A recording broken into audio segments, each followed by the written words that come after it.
The motion picture you are about to see was filmed by 4 teams of cameramen in more than 120 locations around the world. Scientists representing more than 40 museums and research centers took part in the explorations. There are no actors in the film. Every location is real. The facts that will be presented are true. This may be the most startling and controversial film you'll ever see.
They have been to Earth and left their mark in many ways, in many places.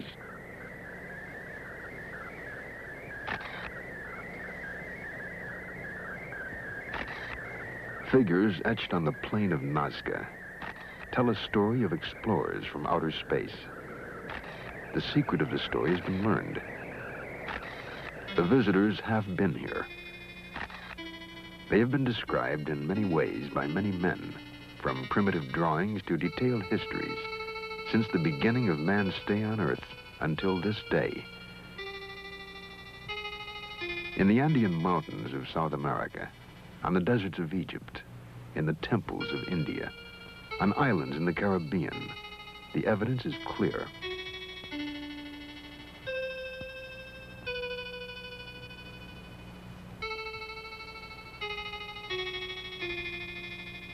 The record of visits dates back more than 500 centuries. The observations of the planet continue even today.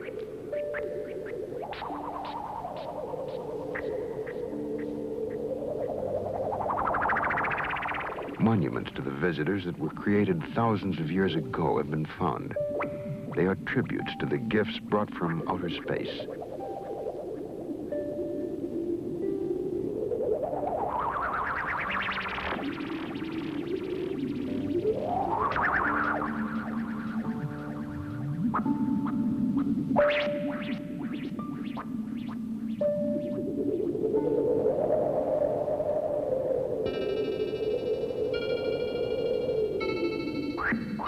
What has been unexplainable can now be explained. The brief glimpses of visitors provide a clue to their purpose and the reason for their coming.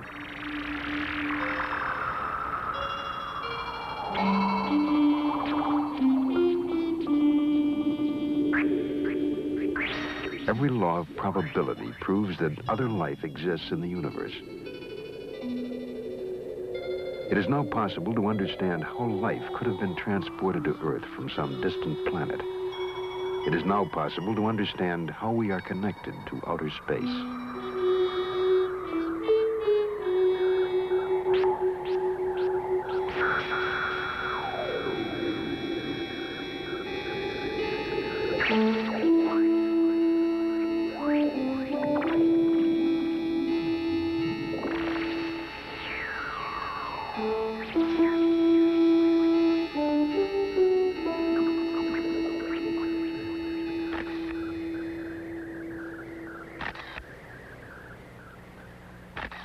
A remarkable prophecy etched in stone predicts the year and the day on which the visitors will return to stay. Will we be prepared for the moment that is soon to come?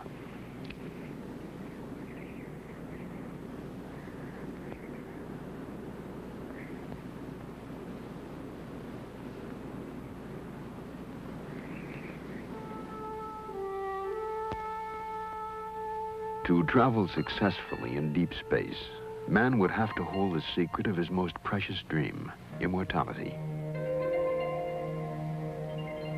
Distances are so vast that the spark of life must burn for eons to assure the successful transport of life from one galaxy to another.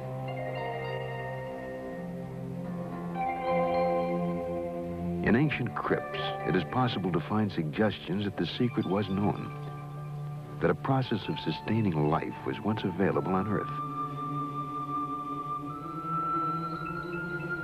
X-rays of mummies, thousands of years old, indicate that they were encased at very young ages. Most were no more than 20 years old.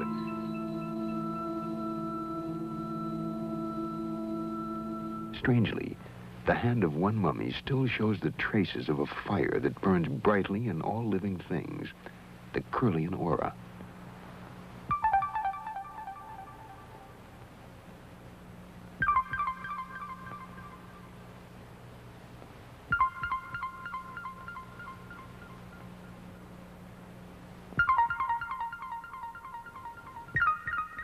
You are witnessing the strange, as yet unexplained event called the Kirlian effect. Its presence has been suspected for years. Only recently could the living spark be photographed.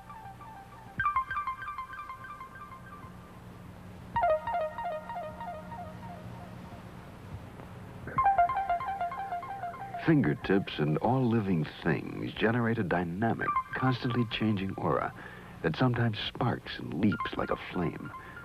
How it works is something we simply do not know. At UCLA, Dr. Thelma Moss explores the strange world of Kirlian photography. Let's say that there are about 6 different words that we can describe for this effect, depending on who you are. If you are a conventional physicist, you will call it a corona discharge. And that means it's an electrical emanation caused by the current and the voltage going through the object. Recently, at the bottom of the Earth, an international team of scientists plunged their drills deep beneath the surface of the Antarctic continent. The goal was to probe the geologic history of Antarctica.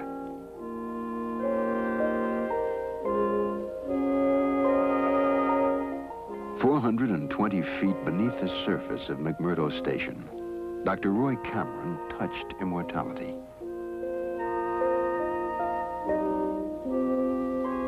In a pinch of earth from the Antarctic depths, Dr. Cameron has found what is unquestionably the oldest living thing ever to inhabit the Earth.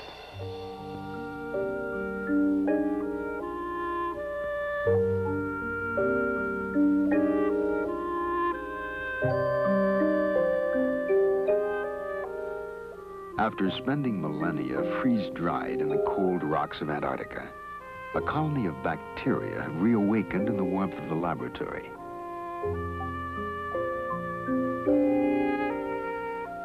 The rocks from which they have come may be as much as 1 million years old. The ancient bacteria, never before seen by man, are once again growing and reproducing, 1 million years after they first came into existence. Immortality is possible.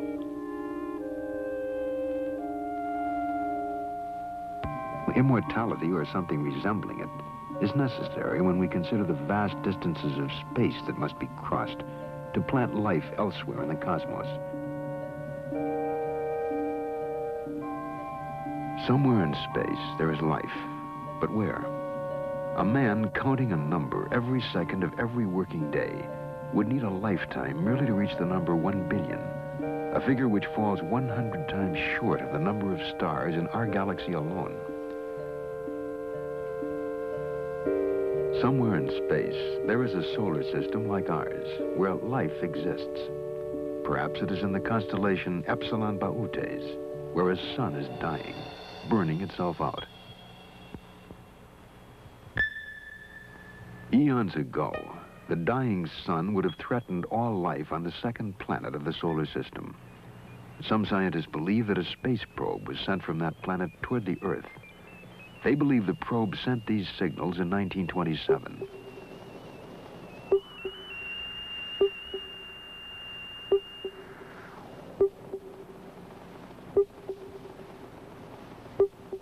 Duncan Lunan of the British Interplanetary Society has interpreted the signals as a message from the space probe, a message from a dying planet in Epsilon Bootes. Duncan Lunan. What occurred to me was that the stars are spaced at random in the sky, therefore the coordinates of a star map, expressed numerically, would be a random series of numbers.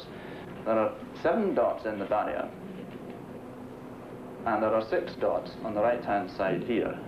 And they have quite a marked resemblance, very marked indeed, to the constellation figure of Bootes, the herdsman.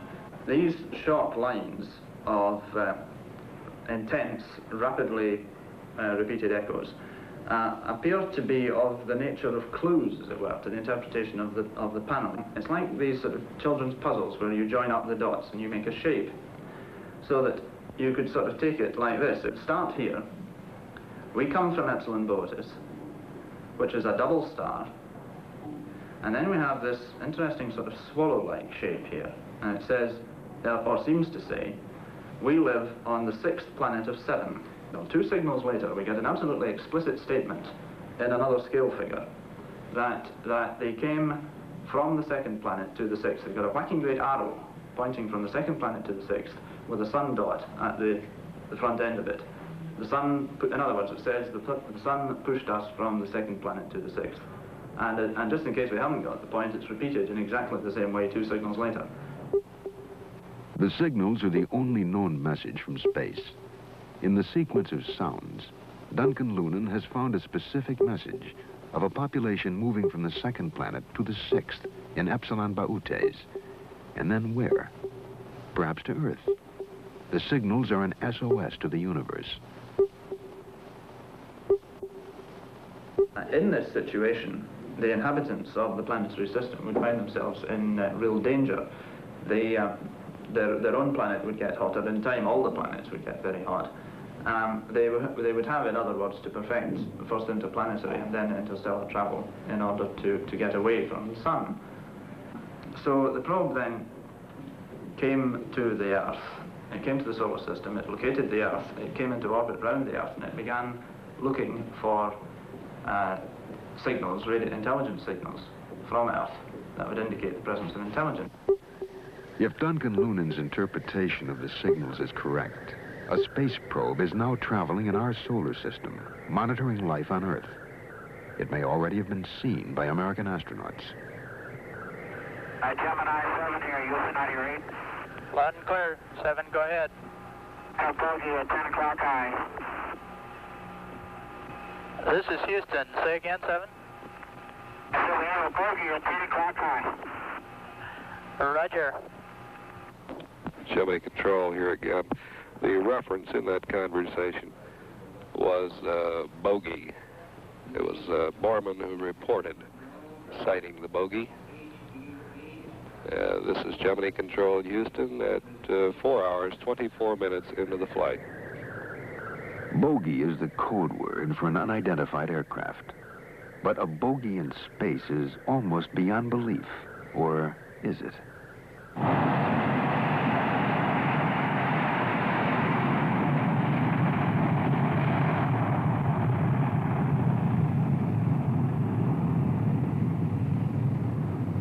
During peak hours, the skies over the United States are filled with as many as 100,000 aircraft. They are watched continuously by the best trained, most skilled radar operators in all the world. To them, UFOs are a daily occurrence. NORAD, the North American Defense Command, for example, reports 800 UFOs on radar every month.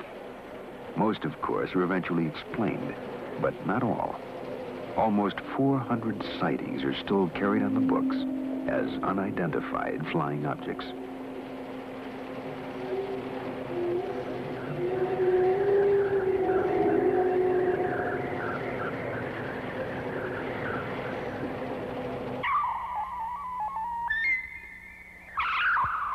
Reports of airborne objects which cannot be identified give a clear indication that the Earth is being monitored, watched by a presence from somewhere else in the universe.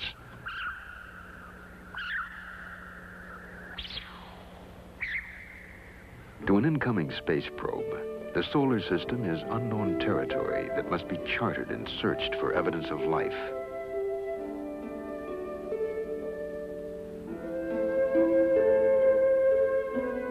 Assume the technology of reaching thousands of miles per second had been accomplished, that the problems of acceleration and deceleration in space had been overcome. A probe would then enter the solar system from its most distant point, past Pluto, 3 billion miles from the sun, and lacking atmosphere, past Neptune and Uranus, too heavily laden with hydrogen and methane to support life. To ring Saturn, awesome, beautiful, protected by a band of asteroids, but with an atmosphere of helium, hydrogen, methane, and ammonia. Verdict, no life.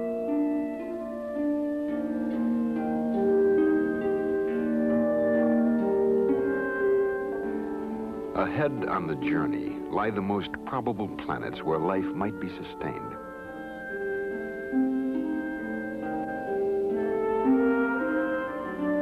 Banded Jupiter. Atmosphere, hydrogen, helium, methane, ammonia. No life.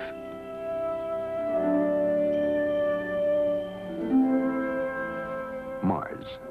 Distance from Sun, 142 million miles. Diameter, 4,200 miles. Atmosphere, carbon dioxide, carbon monoxide, argon. Probable life. Mars. Life potential close-up survey. Planetary atmosphere thin. Water present in small quantities. All life forms designated primitive. Existence marginal.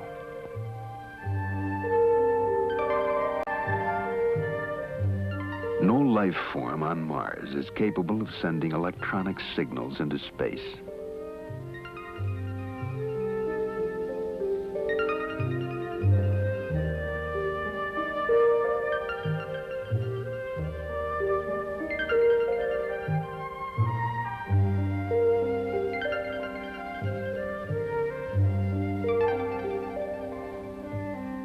No, if there is intelligent life in this system, it must be on the third planet, the blue world called Earth.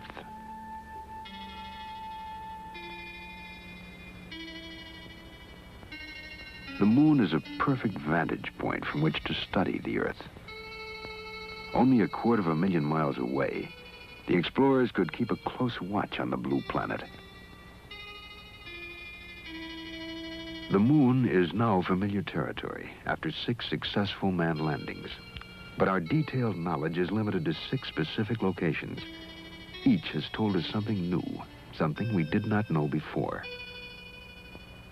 The moon is different from the Earth, and clearly was not torn from it, as many scientists once thought.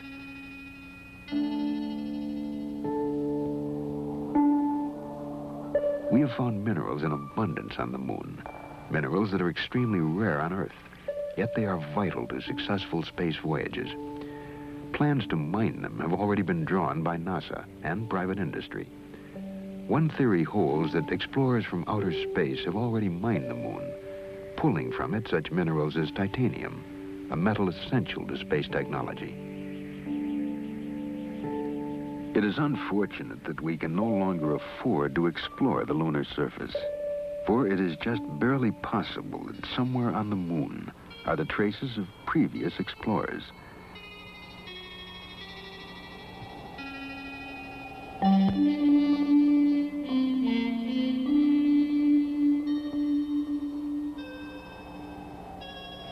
If travelers from outer space were seeking an exploitable planet in our solar system, the moon would become the jumping-off point for their explorations.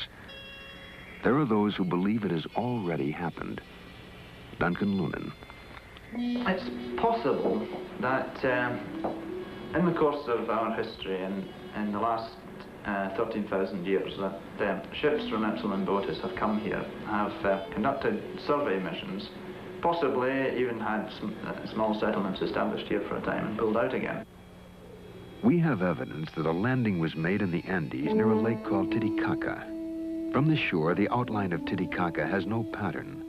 Only when viewed from space does it take on the shape of a jaguar about to pounce. In the ancient language of the region, Titicaca means stone of the jaguar. Was it named by arriving space colonists?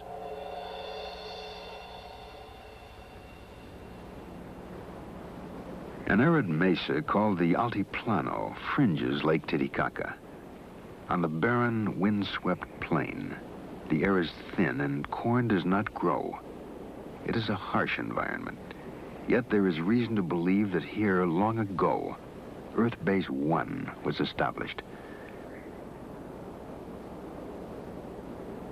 Earth Base 1, a starting point on a new world, a place to practice such advanced technologies as planetary and biological engineering. Most of the traces of Earth Base 1 have been obliterated. The Inca who dominated this part of the world erased the histories of the regions they conquered. But in the mounds, rubble, and broken walls of an Andean plain lie the ruins of a once great city. Called Tiwanaku, it stands mysterious and unexpected at 13,000 feet above sea level. It might have housed the most advanced civilization of ancient times. Long before the Inca arrival, Tiwanaku was a reality. And the question arises, how much did the Inca take away in plunder, and how much in technology? The Inca did not build Tiwanaku, nor did the ancestors of Indians who now live on this desolate mountain plain. Despite years of study and analysis, scientists are still unable to date these ruins. Estimates of its age range from 1,200 to 15,000 years old. But 15,000 years ago, man was still using flint tools and had not yet developed agriculture. The monolith tells its own story of Earth Base 1. In 1927, the carvings were interpreted as an account of the Earth's original capture of the moon. The theory was dismissed as nonsense. But at the close of the Apollo program, there has emerged a similar theory that the moon has wandered through our solar system, only to be captured by the Earth.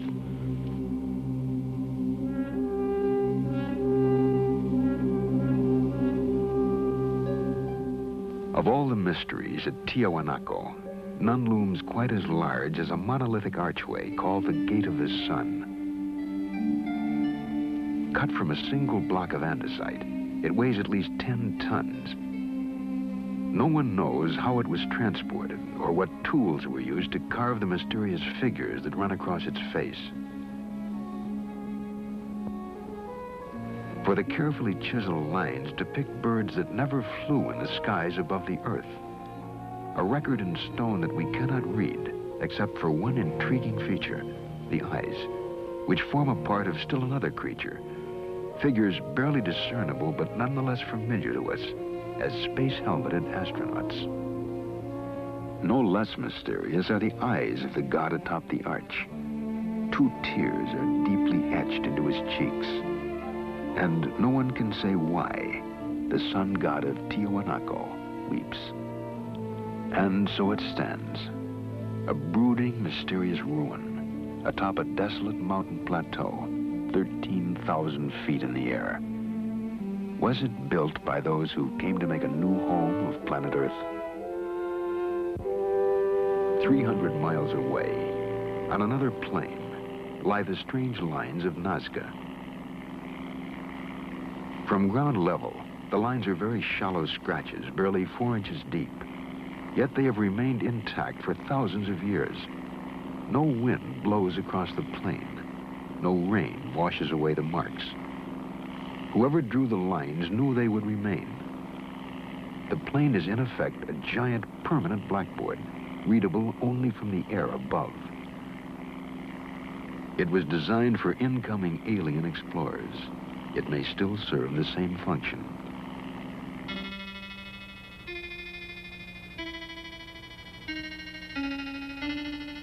April 15th, 1966. A television cameraman filming a commercial in a helicopter saw and filmed something that has still not been explained.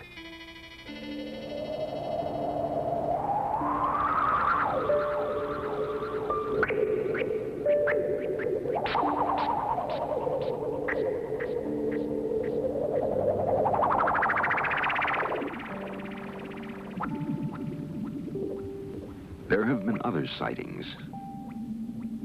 April 2nd, 1966. A Melbourne, Australia businessman photographed an object hovering in the sky.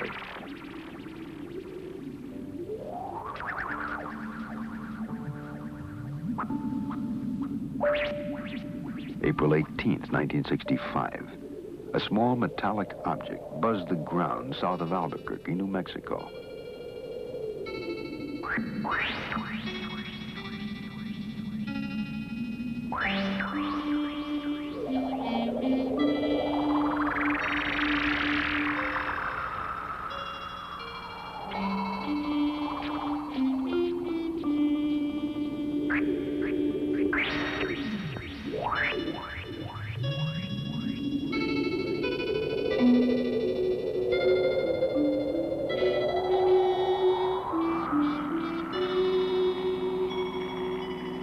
The lines at Nazca are only 4 inches deep, and yet they remain unblurred by the passage of 2,200 years. Nazca serves as a critical link between Earth and outer space. The lines are a route map pinpointing sites of mystery all over the world.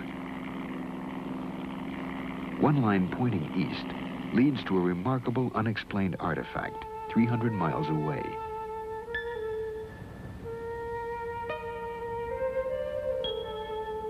Someone built Sacsayhuaman, a megalithic fortress in the Andes. Who and why is a mystery.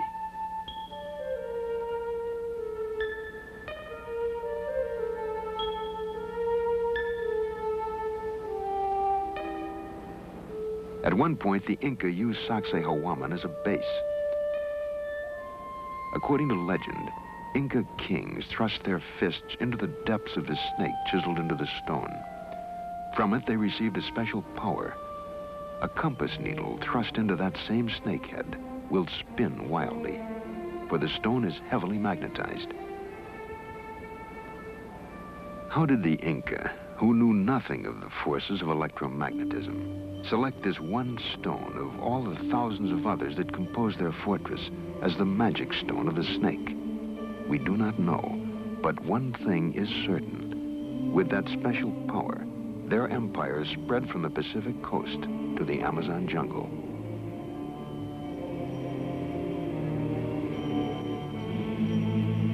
The Inca knew nothing of the wheel, and yet their roads are still in use today.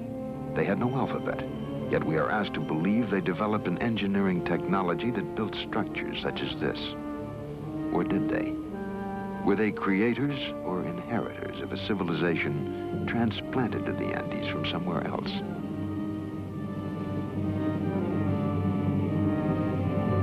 Sacsayhuaman is built of enormous blocks of stone, cut and beveled to fit together with micrometer accuracy. No one has even a clue as to how these blocks, some weighing more than 100 tons, were quarried, shaped, transported, and set into place.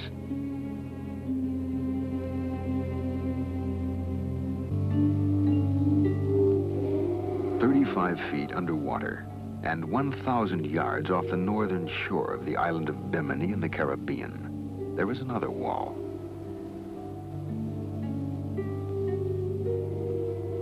There is absolutely no indication of who might have built it, but the huge blocks bear a striking resemblance to the masonry of the Incas.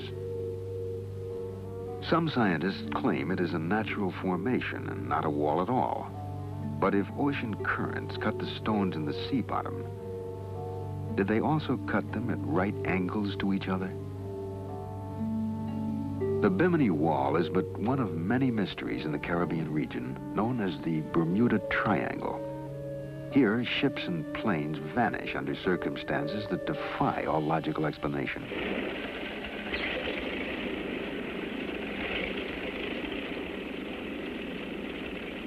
Just after the close of World War II, in December 1945, 5 Navy fighter planes vanished without a trace, leaving a mystery that remains unanswered today.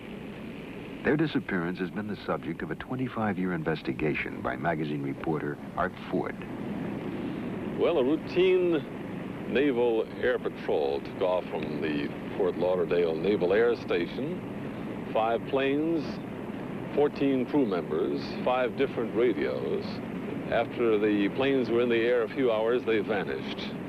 5 radios did not give a coherent reason why they vanished. The men were never seen again. No wreckage of the planes was ever found. There was no radio contact after they were lost. A search plane went up after them with 13 men aboard, with every bit of equipment necessary to find them. It vanished within 7 minutes. Particularly significant in the case of the missing planes was the radio transmission report that remains in the record in the archives in Washington. Lieutenant Robert F. Cox was flying out to try to find Flight 19. He said on the radio, "What is your present altitude? I will fly south to meet you." And Taylor, who commanded Flight 19, replied, "Don't come after me." He was warning his fellow flyers who were trying to rescue the plane, which they thought was lost, and he said, "They look like they're from outer space. Don't come after them."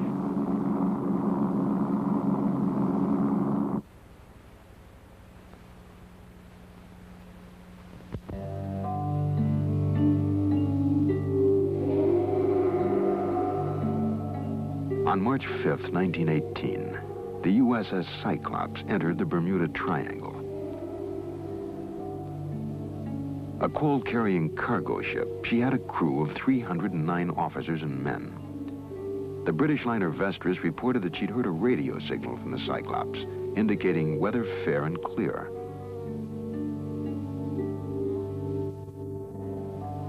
The Cyclops was never seen or heard from again. No trace was ever found. 10 years later, in 1928, the liner Vestris also disappeared without a trace. Proteus, the sister ship of Cyclops, disappeared in the Bermuda Triangle between November 23rd and December 10th, 1941. She was carrying a cargo of bauxite. Like Cyclops, no trace was ever found.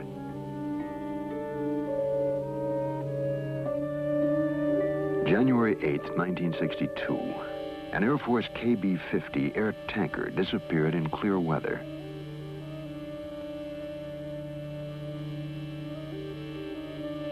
No trace of the plane or its 8 crewmen has ever been found. More than 100 ships and airplanes have been lost in the Bermuda Triangle, taking with them 1,000 lives. There is no explanation for the disappearances that have taken place in clear weather and calm seas. Is this the corridor to outer space? Did the first colonists plant a homing device, a navigational aid, under these waters? A beacon for spacecraft to home in on that somehow interferes with our own navigational devices. January 16th, 1958. An Air Force officer aboard the Brazilian ship Almirante Saldanha sighted a flying disc that hovered over the water for 30 seconds and then sped off.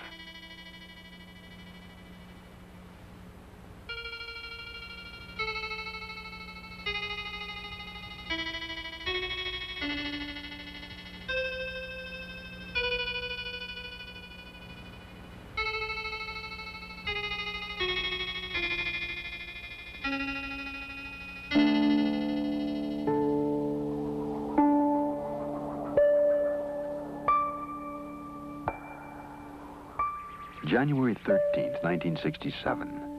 A UFO was photographed as it dove and climbed above the Louisiana bayous.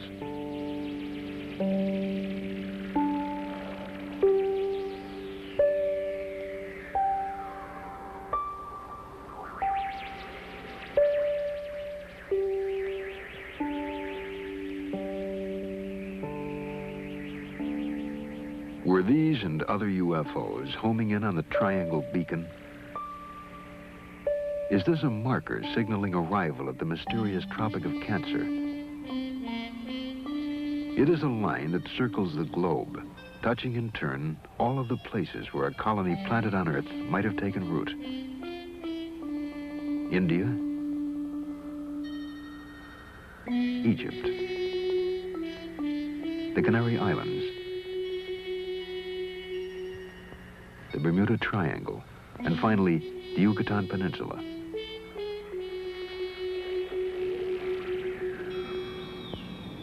The deep jungles of Central America make an ideal hiding place for a colony cut off from its home planet. To this day, the steaming, malaria-ridden lowlands of the Yucatan Peninsula remain largely unexplored. Yet this is the home of the most mysterious people on Earth, the Mayans.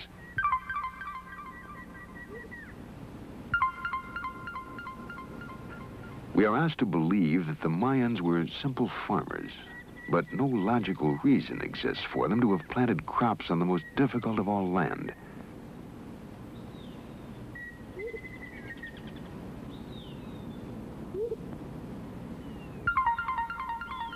No, the Mayans came here not to farm, but to hide.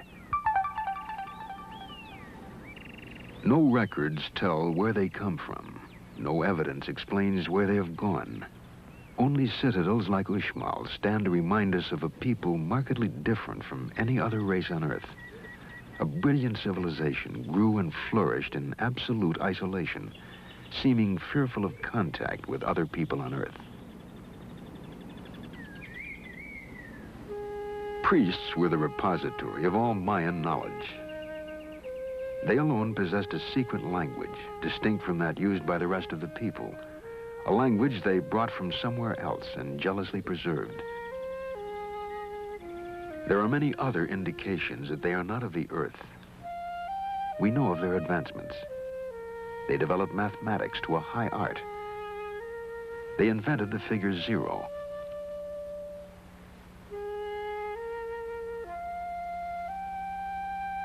They developed a calendar so exact, our modern astronomical devices have improved upon it by only 17 seconds out of an entire year. They also had a calendar which accurately measured a 260-day year, obviously not a year on Earth. Perhaps it is a year on the planet from which they came. Mayan pyramids may have been the first in the world, the models for all the great pyramids. And here, too, we find connection to outer space. The very shape of the pyramid gives a clue to the secret of immortality. An enterprising young physicist, Dr. Patrick Flanagan, interprets the link. Strange things that happen inside the pyramid, but no one was able to pinpoint what these forces were. And my research for the last 3 years has been on pinpointing these forces and discovering what the effect is. I've discovered that the pyramid is sort of a cosmic greenhouse. By this, we know that the pyramid shape is designed to intercept certain cosmic energies from cosmic particles, in the same way that a greenhouse is designed so that the sun's rays will enter the greenhouse at a right angle in order to effect maximum transfer of infrared energy into the interior of the greenhouse. The walls of the pyramid are designed for maximum transfer of this energy, bioplasmic energy or biocosmic energy, whatever you want to call it, and certain phenomena occur in the pyramid. Grains of wheat found inside the Great Pyramid in containers or in the floor, 5,000 years old, sprouted immediately. Also, my own research indicates that, for instance, plants such as mung bean sprouts mummified in the pyramid are capable of growing after they have been dehydrated. So this indicates that the pyramid energy phenomena maintains the actual life forces within the organism. Beyond the possibility of immortality inherent in the pyramids of the Maya, it is possible that they inspired the sudden, unexplainable leaps made by other ancient civilizations. They may have shared their highly advanced knowledge of astronomy with others, for example, the Babylonians. We have found cuneiform tablets that mark the phases of Venus, the 4 moons of Jupiter, and the satellites of Saturn. None of these bodies or events can be seen without a telescope, a device invented 3,000 years after the tablets were carved. The knowledge must have come from outer space.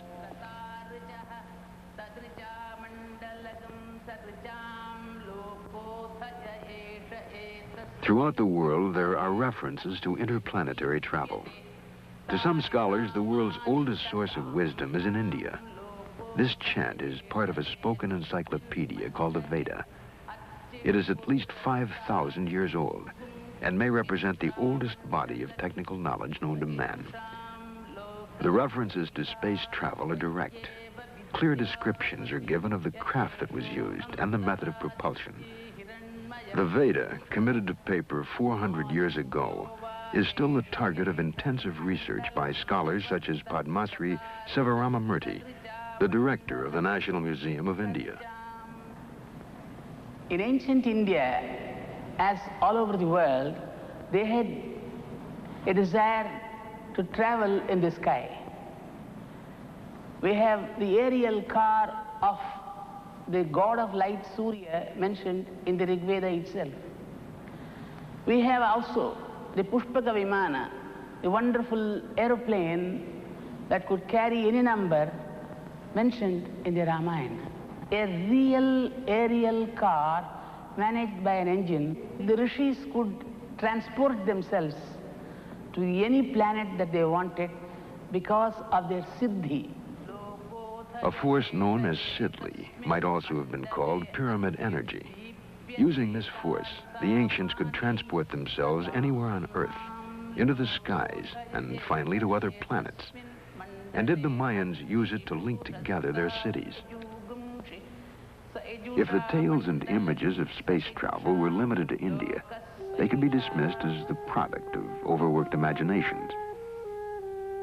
But how then could we account for primitive drawings in the rocks of Indio County, California?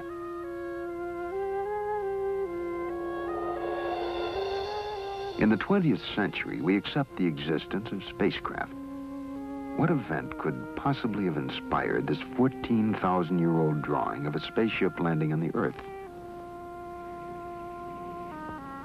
On a rocky plain in the Andes called Toro Muerto, hundreds of petroglyphs depict the same scene.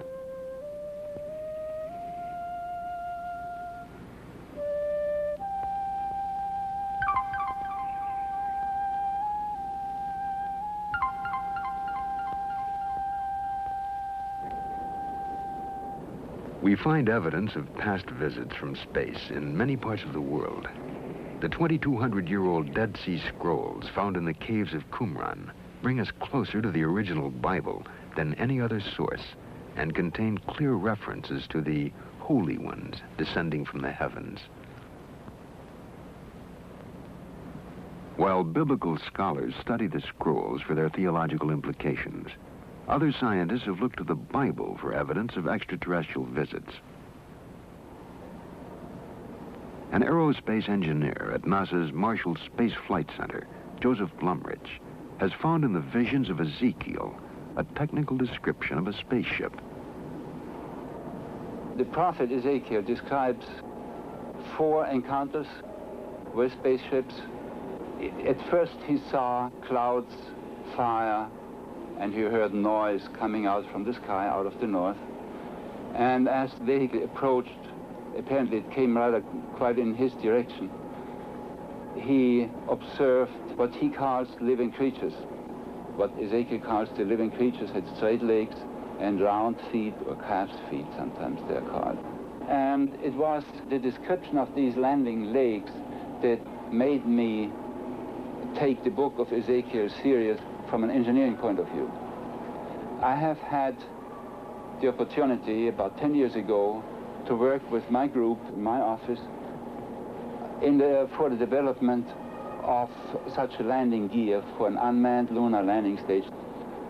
For that hypothetical vehicle, we developed the landing gear and what we call the footpad, and what Ezekiel would call the round feet.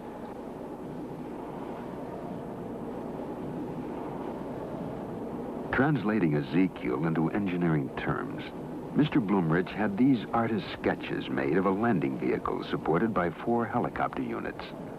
One of the interesting examples of Ezekiel's ability to observe and to describe are the faces he sees on these living creatures. What they actually are is quite interesting. Some helicopters, in particular in this case this one, needs protection, just some hood around to protect them against dust or weather and so on. They may have the distinct appearance of faces.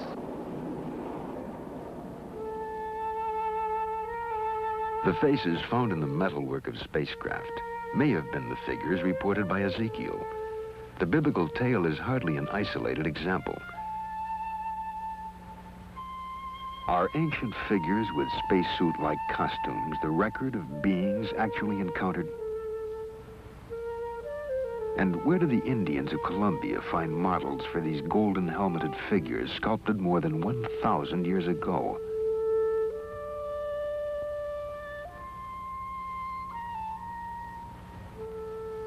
The same people molded these golden objects, which look startlingly like a modern delta-wing jet fighter plane.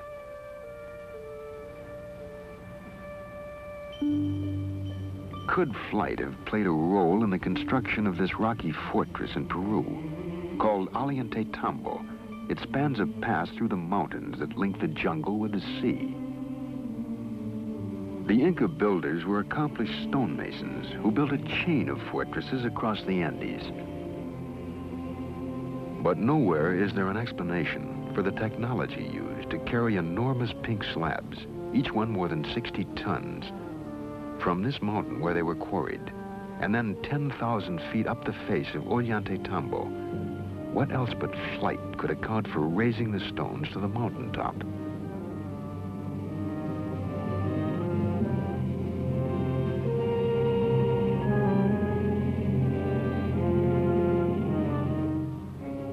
An iron pillar was forged 1,700 years ago in India. It confounds the laws of metallurgy. Too large to have been forged in one piece so long ago, it is rust-free after 1,700 years. The bead is turquoise, another extremely hard gemstone. It is 1,700 years old and was probably part of a necklace or bracelet. The hole in each bead has a diameter of 0.19 millimeters. Even today, we can barely drill holes that small. The strangely knotted strings are called quipu. No one today can read them. But when the Spaniards first came to Peru, the Inca kings would call upon their rememberers who would consult the quipu and account for every kernel of corn and man, woman, and child in the empire. But the quipu were more than a numerical accounting system, for with it an accomplished rememberer could call forth epic poems, historical dates, and events. The knots show how the decimal system was used in the quipu, but added to them were colored threads that offered subtle nuances and shades of meaning that are forever lost to us. So sophisticated was the quipu, however, that some investigators believe it was the Inca version of a computer punch card.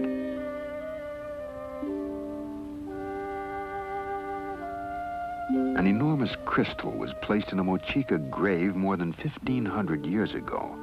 It is among the hardest of all minerals, yet it was cut, polished, and shaped by a technology that theoretically could not have existed at that time.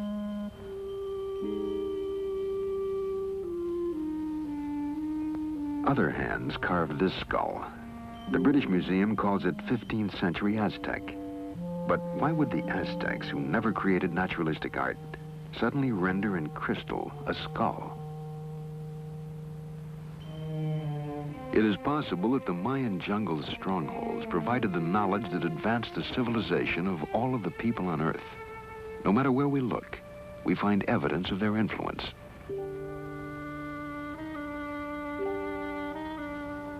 How else can we explain a 700-year-old transplant of a rust-free iron tooth?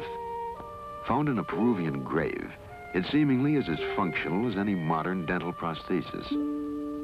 Other graves yield the suggestion that the ancient Peruvians were accomplished neurosurgeons. At the Cuzco Archaeological Museum, Dr. Fernando Caballesas, professor of neurosurgery at the University of San Marcos, demonstrates. These skulls here are just a very small sample of the tremendous amount of skulls that were found in the graves of the ancient Peruvians. I think that all in all, we have studied more than 10,000 skulls that have been unearthed. Now, these are some of the instruments that they used. This is called the tumi knife, which was used this way just to open the scalp. This cannot be used in the bone. To open the bone, they used other bronze instruments like this, just to pry up the bone, like here, prying up the bone. There are some other odd instruments like this, just to make these indentations. And there are at least 2 dozen different other instruments that were used also. This one here is a very interesting specimen. It shows a very persistent surgeon. You find here that this man suffered 4 operations, and he survived every one of them. Either it was a very sick man or a very persistent individual who operated on them. But he was a very good technician, because after all, these areas, especially these 2 openings, are right over very, very dangerous sites that even right now, with all the techniques that we use now, we would just be very much afraid of operating in these sites. And this man really survived these operations. In Calca, near here, near Cusco, where about, I would say, 85% of these skulls show healed trephanations. 85% of survivals from skull operations is a pretty good and excellent result. At the Yerkes Regional Primate Center, scientists implant monkeys with electrodes. The experiment stimulates the brain with radio waves and thereby controls behavior. Are today's scientists seeking knowledge already gained by similar experiments performed centuries ago?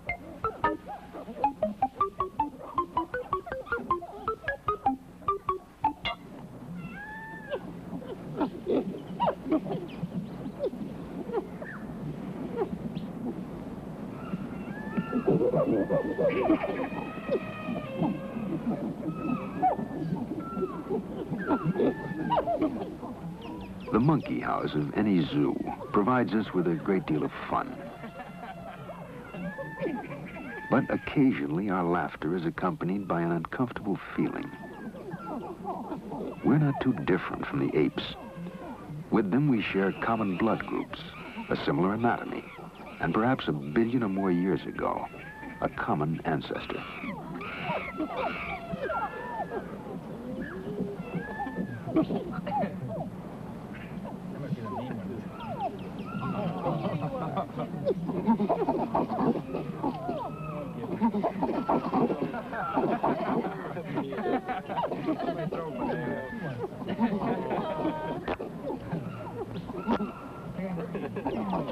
Over here, throw it here. Come here, monkey, over this way. There you go. Throw it here, Hey, over this way, come on. Sometime in the distant past, the links between man and ape were snapped by an event that forever changed the course of our evolution. But no one knows exactly what took place.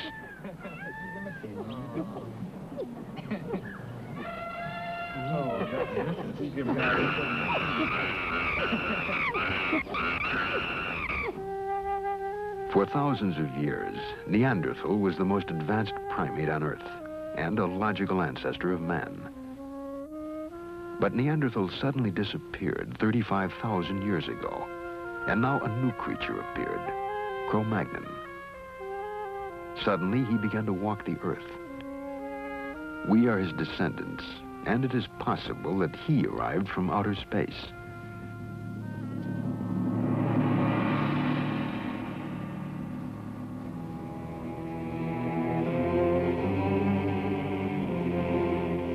Could evidence of Cro-Magnon's arrival be found at Tiwanaku at Earth Base 1? On the walls are heads, giving to an ancient temple the same feeling as a modern-day anthropological museum.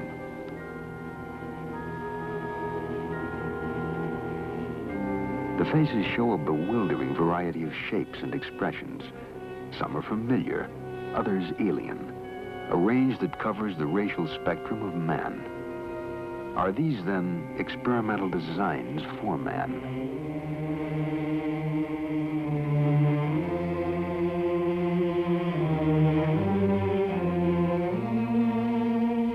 How could life have been transported to Earth from outer space? Certainly in a universe 13 billion years old, there was time enough for uncounted species to rise, create civilizations, and scatter them across the universe, reaching even the small, out-of-the-way planet called Earth.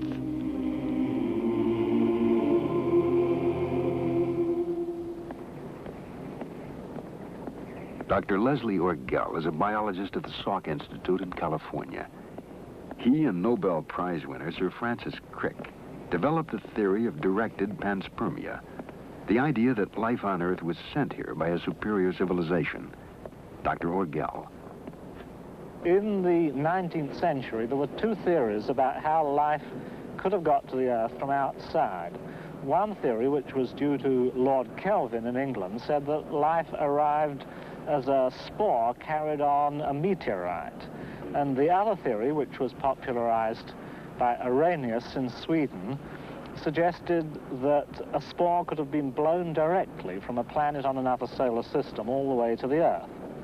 Now, in the last 10 or 20 years, it's become more and more clear that these theories just won't work, that a spore coming from outer space would be destroyed by radiation long before it got here, and a meteorite probably could never escape from another solar system.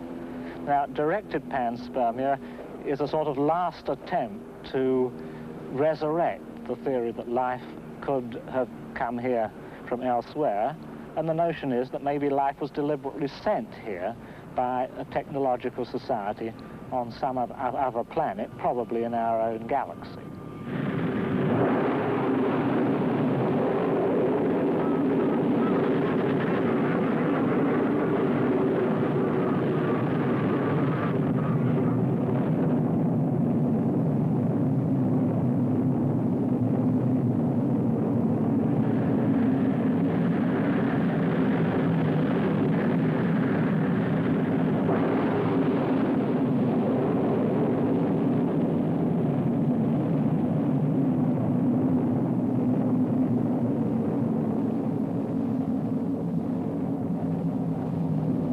Earth Base 1, spaceships would have to spend hundreds of years in flight.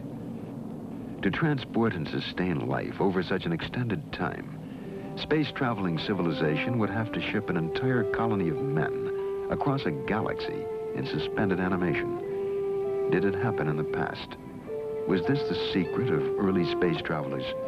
We now know how it might have been done.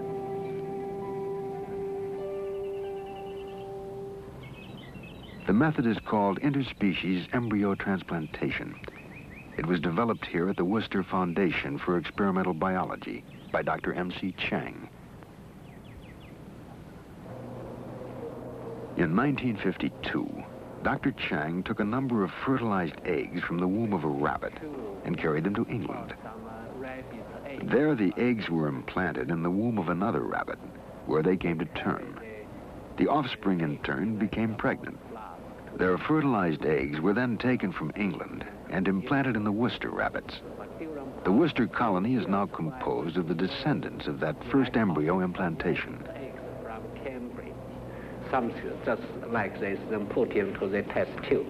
So I put those rabbit's egg into those tubes and put into a flask and bring back, then transplant those. By reaching into the heart of the cell, scientists are challenging our traditional concepts of life and morality.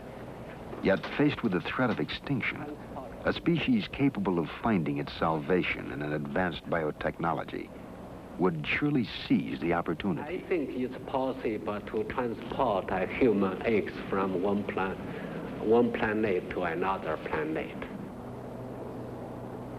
Our own biotechnology has made of the rabbit a container in which entire herds of cattle, flocks of sheep, and other animals are shipped around the world. At the Wayne State Medical Center in Detroit, Dr. E.S.E. Hoffes has just received a rabbit from South America. It carries embryonic additions to his colony of research monkeys.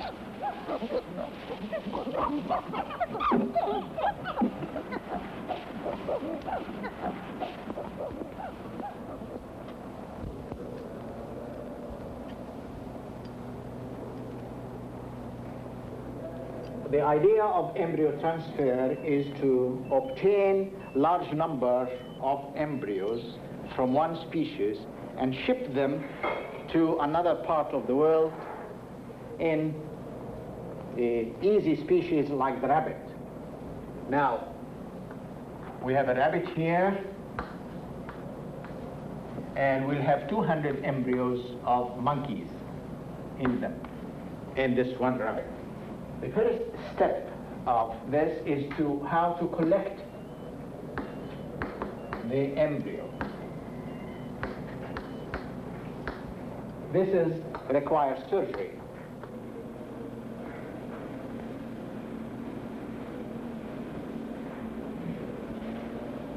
It's going in the lumen, which is very good. It's very good style.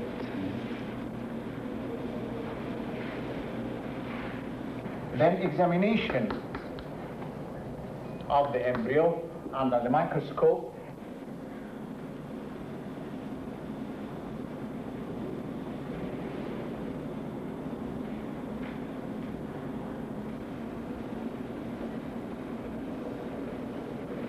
Then the transfer of the embryo into another species. And then we will go to the monkey and transplant the monkey embryos that were put in the rabbit into this monkey. I don't like to put any air bubbles inside at all, so just we'll...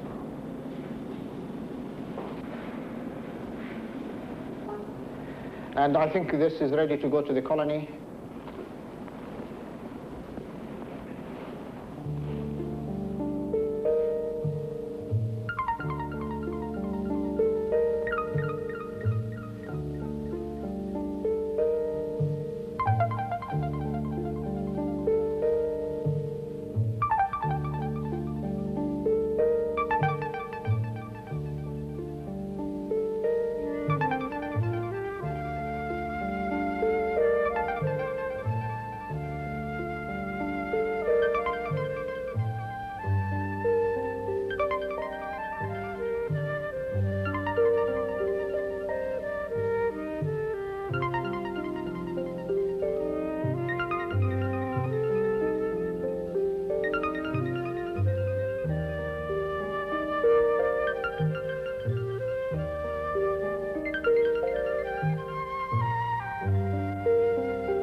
A colony of cells lives in the bottle. The red fluid in which they float is their food. Tissue cultures such as this have supported colonies of the same cells for more than 50 years. In the same manner, a colony of fertilized human eggs, or embryos, might be kept alive during the long journey between the stars. Periodically, several embryos would be implanted into female crew members, be born, grow, and take their place in the crew, caring for the embryo colony that would one day be planted on a new world, light years from their home planet. In just such a fashion, a rocket might have crossed the reaches of open space and brought to Earth an embryonic colony destined to become the ancestors of men.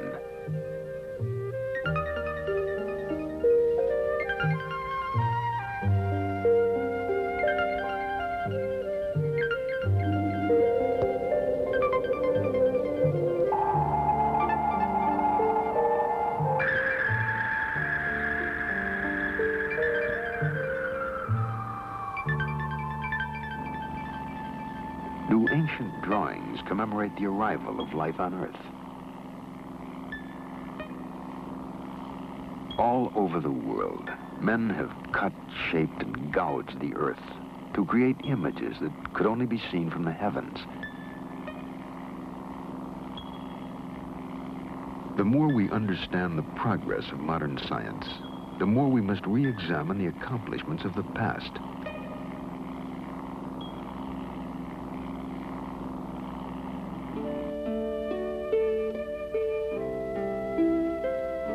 The ancient Egyptians built an incredible complex of temples that were in reality astronomical observatories. The temple of Amun-Ra, the sun god and creator, is aligned so that its axis points directly to the sun at the moment of the midwinter solstice.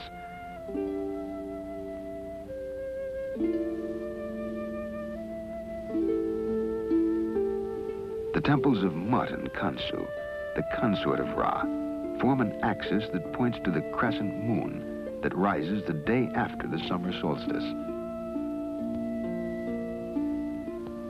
Egyptian astronomy was both practical and spiritual, for it allowed them to predict the annual flooding of the Nile and thus know when to plant their crops. But more important, the temple lines could be followed directly to the sun, the source of immortality. To the ancient Egyptians, death was but a doorway that led from a life of insignificance to eternal life. And so the Egyptian pharaohs crossed from Karnak on the east bank of the Nile, where the living dwelled, to the west bank, where they entered the city of the dead. Once within the city of the dead, the pharaoh was prepared for a journey into space.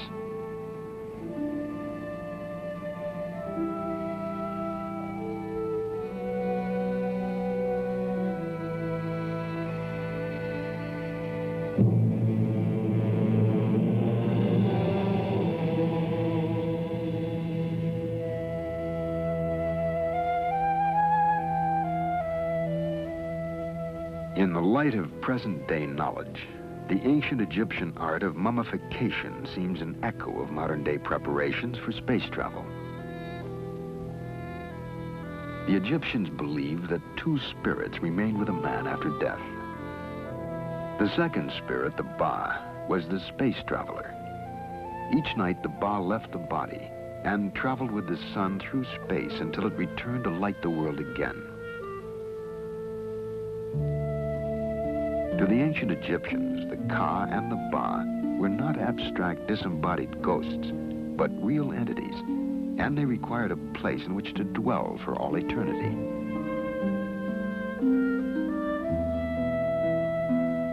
The burial tombs of the pharaohs were therefore far more elaborate and more richly decorated than any of the palaces in which they reigned during life.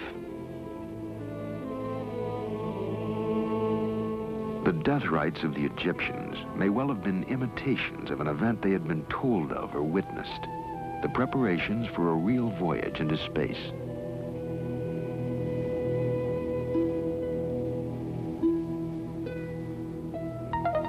The pyramids were more than mere tombs for the dead.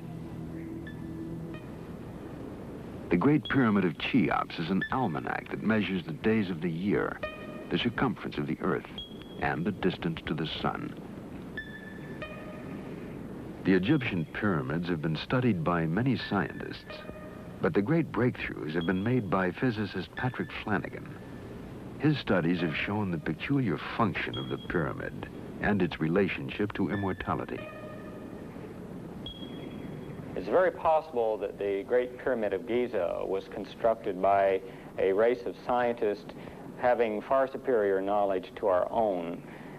The fact that the Great Pyramid is level over an area of 14 acres within 1/2 of an inch and is the world's most accurately aligned building to true north, and the fact that it incorporates higher mathematics in its very design indicate that a superior race designed the Great Pyramid.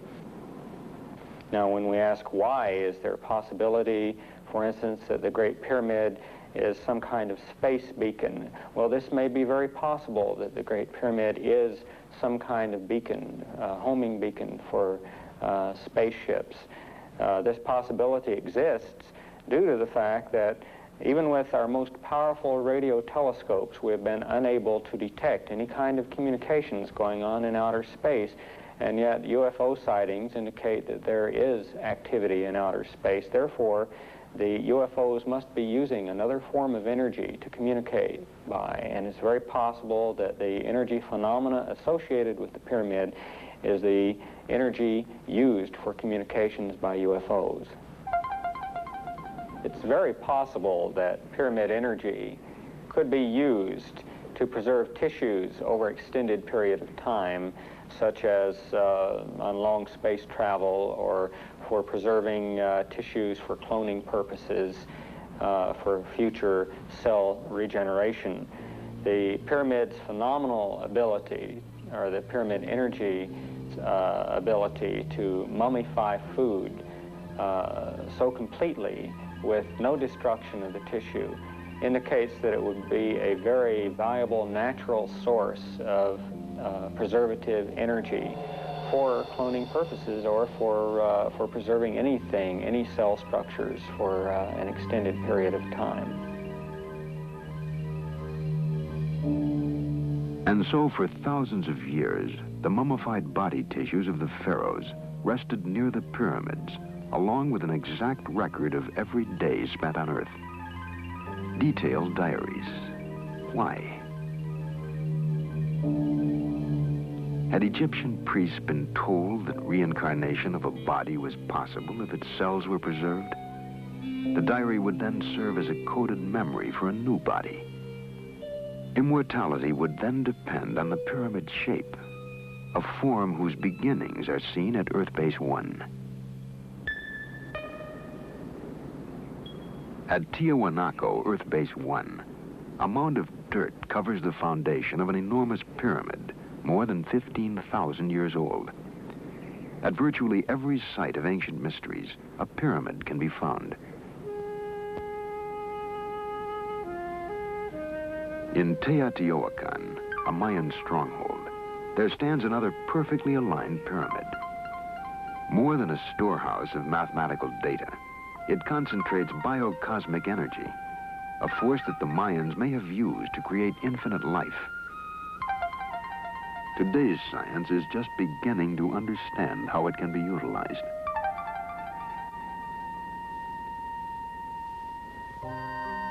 The hope of immortality is contained in a genetic message stored in the nucleus of the cell. When the cell divides, that message, coded in chemical units within the genes, is transmitted to each of the new daughter cells. So long as that message is stored within the cell, it remains alive. And so too does the possibility of immortality.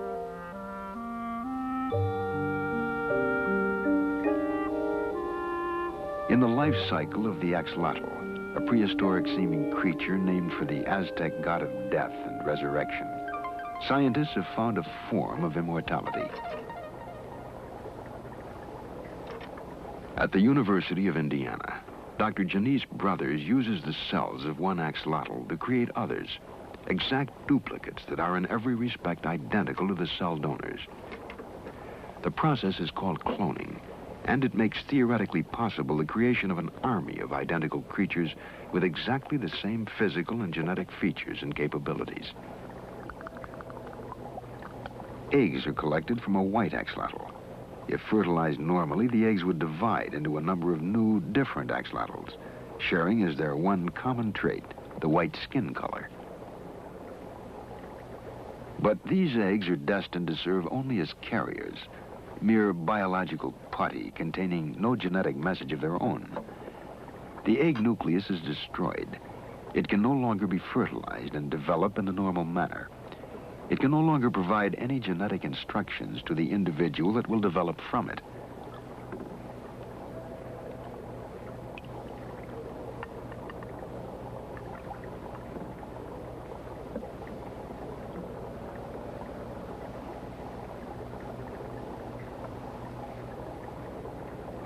A spotted axolotl embryo becomes the cell donor.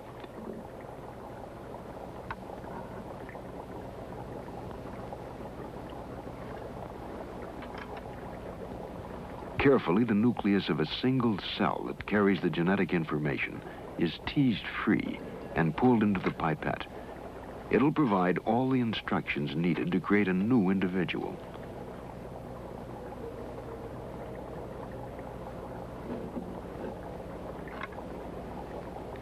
The nucleus is inserted into the unfertilized egg. One by one, cells from the same embryo can be implanted in host eggs. The results will be clones, a total replica of the creature from which the cell has been taken.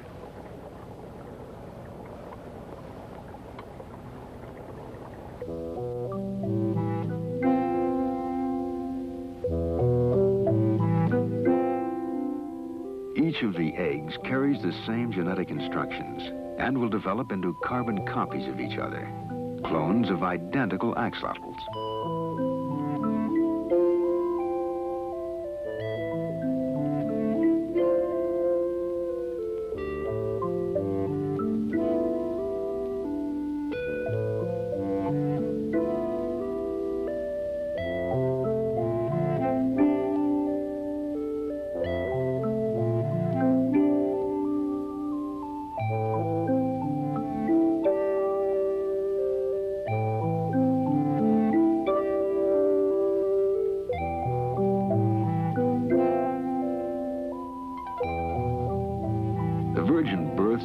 Forth identical spot-by-spot copies of a single parent, a uniform set of clones.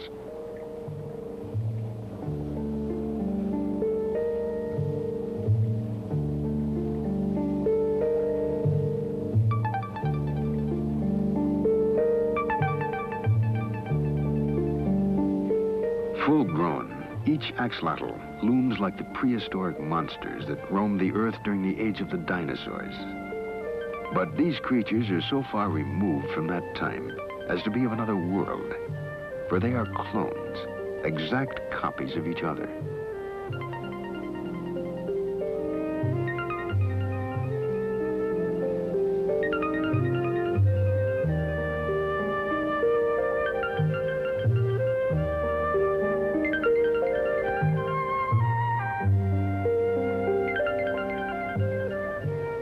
Scientists like Dr. Brothers are opposed to cloning human beings, for cloning creates a rigid mold that will stabilize one form, and that runs counter to the design of human creation and evolution. For only in our genetic variety have we gained the traits needed to survive the changes in the earthly environment, and perhaps also those we shall find on the alien unknown worlds of space.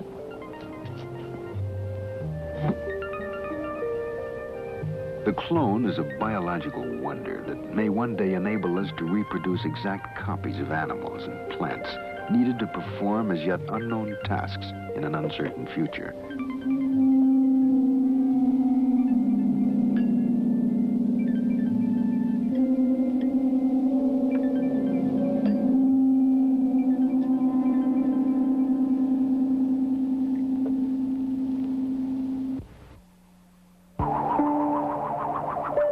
The evidence is sometimes dim, often subject to different interpretations, but somehow the idea persists.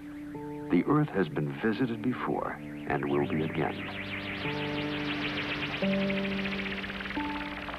The question remains, how will we communicate with the visitors?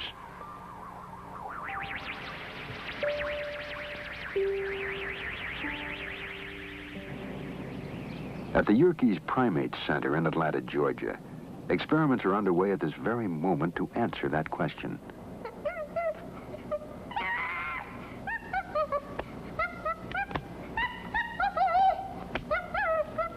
This is Lana.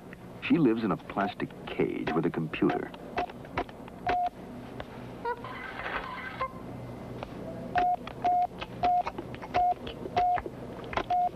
Lana can tell the computer to provide her with food and drink.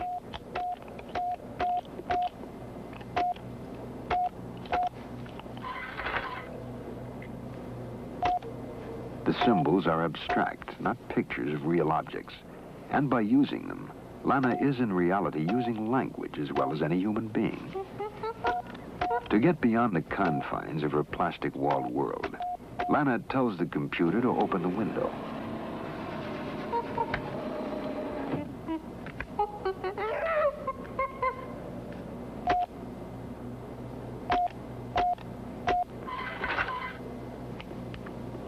She orders the computer to display motion pictures and slides for her own amusement.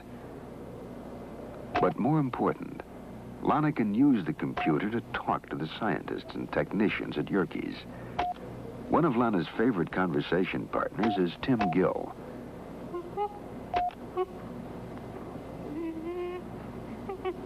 Tim has a computer panel just outside Lana's room.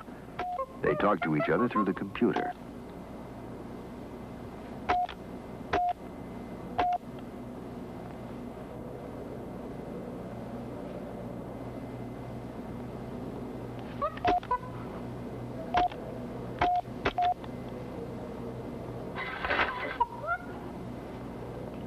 The language they share is not chimp chirping or English, but a language of symbols called Yerkish. It was designed by Dr. Ernst von Klauserfeld. You have a breakdown of it here, a partial breakdown for all the requests that Lana can use. Please is a marker that tells that what is coming is going to be a request. Machine and Tim are two active agents. In the case of machine, there are two activities, giving and making. Giving has a number of objects. One of them would be piece of apple. It could also be piece of banana. If the machine is making something, it can't make a piece of apple. It can't make a piece of banana or an M&M. It can only make a slide, or it can make the window open.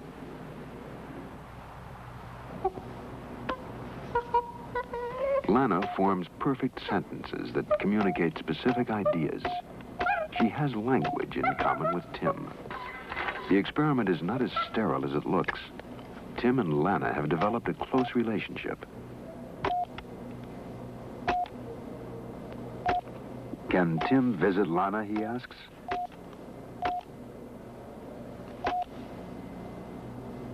Yes.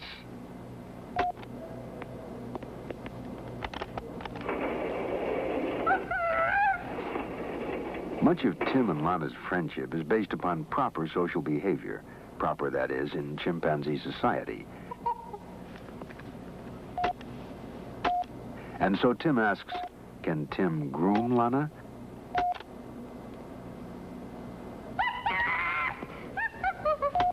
Yes.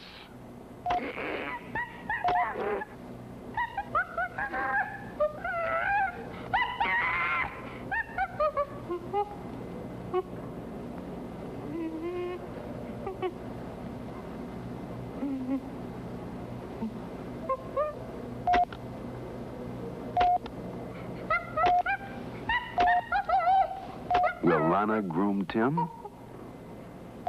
Of course.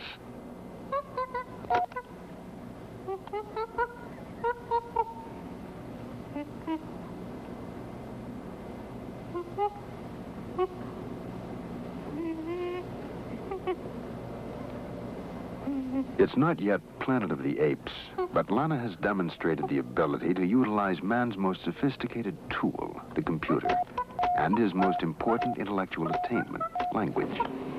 We can learn a great deal from this experiment, for anyone reaching the Earth from the deep recesses of space may occupy about the same position on the intelligence scale relative to us as we do in relation to Lana. But it also means that we have found at least one means of communicating with a totally alien species.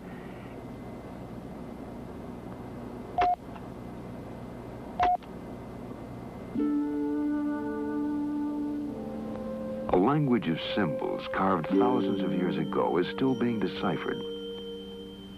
We know the Mayans left a calendar, one that stretches back more than 90 million years, long before civilized man roamed the Earth, and forward in time to a day that will mark the close of a crucial cycle.